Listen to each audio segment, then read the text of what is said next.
Well, say frankly, I'm one of the people who thinks you should be expelled from this country. And what you have done, the killings of innocent people in Gaza, the seizure of Palestinian land and so on, but the ordinary Palestinians rose up because you denied them basic rights. I lived there. It was apartheid. It was racism. It was endemic. It was rotten. Absolutely, I was shocked within weeks of living there to see how you treated Palestinian people. And isn't it the fact that the law of return, which is the basic law of the Israeli state, is a racist apartheid law because it confers rights on Jews that it denies to Palestinians. It allows, for example, if I was Jewish and had never stepped foot in Israel, I could claim citizenship there tomorrow, but 6 million people whose origins are in what you now call Israel, who were forced out in 1947 or 48, do not have that right. Isn't that part of the reason why the Palestinians are in dispute with Israelis? Because you deny them the right to return to their homes and to their land and to their villages, and that they have a legitimate claim, even under international law, to return, but you deny them that right. Why do you deny them that right?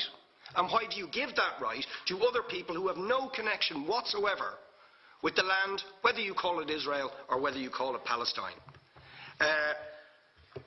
Why do you continue to seize land? Why do you continue to seize land if you're serious about a two-state solution? Why do you continue to seize land which under that agreement is land designated to be Palestinian land? 500,000 people. You allow that to happen. Why do you allow it to happen? If you're serious about giving this land to the Palestinians, are you not just taking us, Ambassador, for idiots? That you can say with a straight face, we're serious about peace, but while we're serious about peace, we're going to seize Palestinian land. Now you know what the Palestinian people have been asking for. Far less even than some people would ask for. Because I believe the whole apartheid system should be dismantled. But what they've asked for is to lift the siege of Gaza. Just to lift the siege of Gaza. Let them not be dictated to by a government for whom they do not vote as to what can go in and out of their territories, whether they will have power, whether they will have clean water, whether they will have medicine.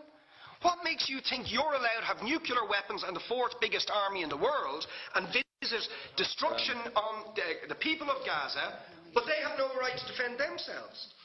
They have no territorial sovereignty over that land. Lastly, Ambassador, describe your state as an apartheid state, with different laws for people depending on their race or religion.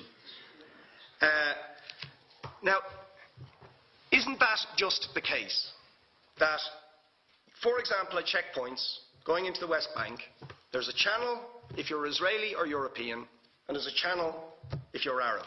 Just because you're Arab. If you came into Dáil Éireann and they stopped you and said, "Are you Jewish?" "Oh no, sir, you can't come in through the same entrance as Irish people or European people because you're Jewish," you would call that racism and apartheid. But yet, you practice that. You practice that with your checkpoints and your military barriers and your apartheid wall. How can you justify that?